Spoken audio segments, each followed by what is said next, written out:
Që më shumë probleme të karakterit teknik, përsa i përket shqiptarëve.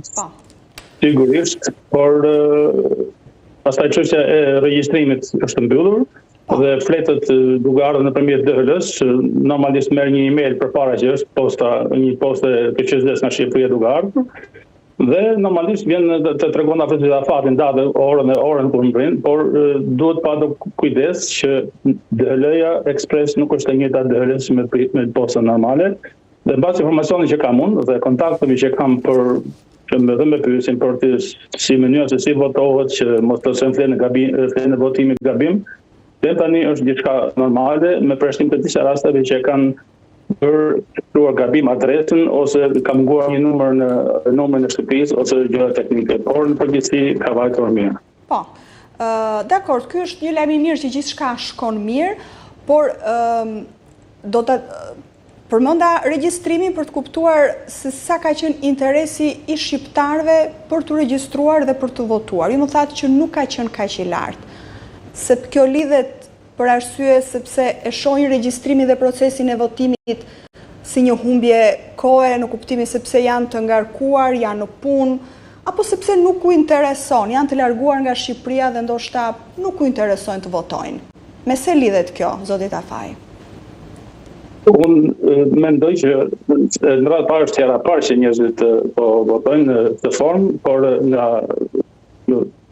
njëri që kam unë janë jashtë Shqipërisë janë 1.65 milionë shqiptarë, janë regjistruar për të votuar 234.000. Ky është një numër i vogël faktikisht, por çështja është edhe për herë të parë, po dhe mënyra e të arriturit të emigrantëve nuk është se ka qenë kaq optimale dhe në ana e Shqipërisë, domethënë partitë janë të interesuar për marrë kontakte me njerëzit e tyre, por që të kenë një interes kombëtar, një strategji qartë për të shpjeguar se si votohet edhe për qytetarë më të thjeshtë që punon në ndërtim, që nuk ka akses shumë në elektronik, sepse kush punon këtu është i angazhuar. Punë e mjaftueshme nga Shqipëria.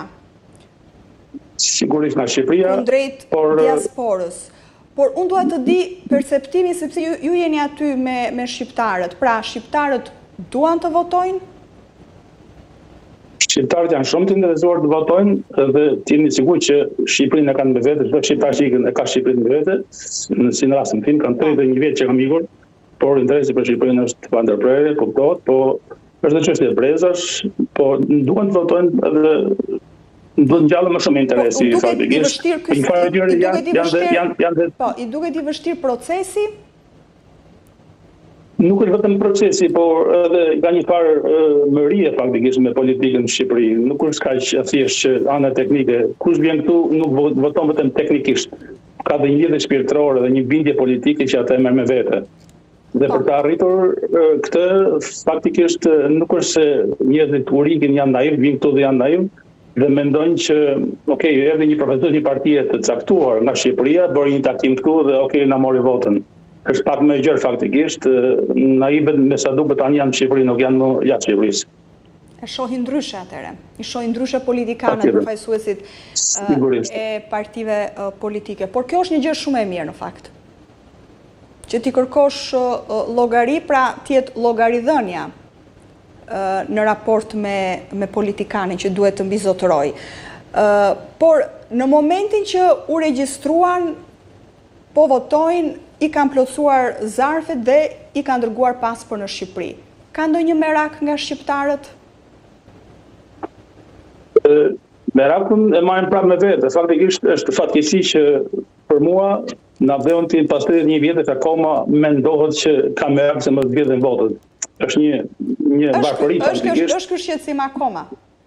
Sigurisht është me vete, por njeriu do të mendoj pozitivisht. Unë mendoj që shteti po punon, organet drejtësisë po punojnë, QQZ-ja po punon, jam shumë i bindur që votat duhet jenë të siguruara, sepse çdo parti ka përfaqësuesit e tyre dhe unë kam parasysh se si numërohen votat në Shqipëri dhe mënyrën se qitrin mbi kutitë dhe çdo gjë është e vëzhguar, e stërvijuar dhe kam një farë besimi që gjithçka do shkojë mirë.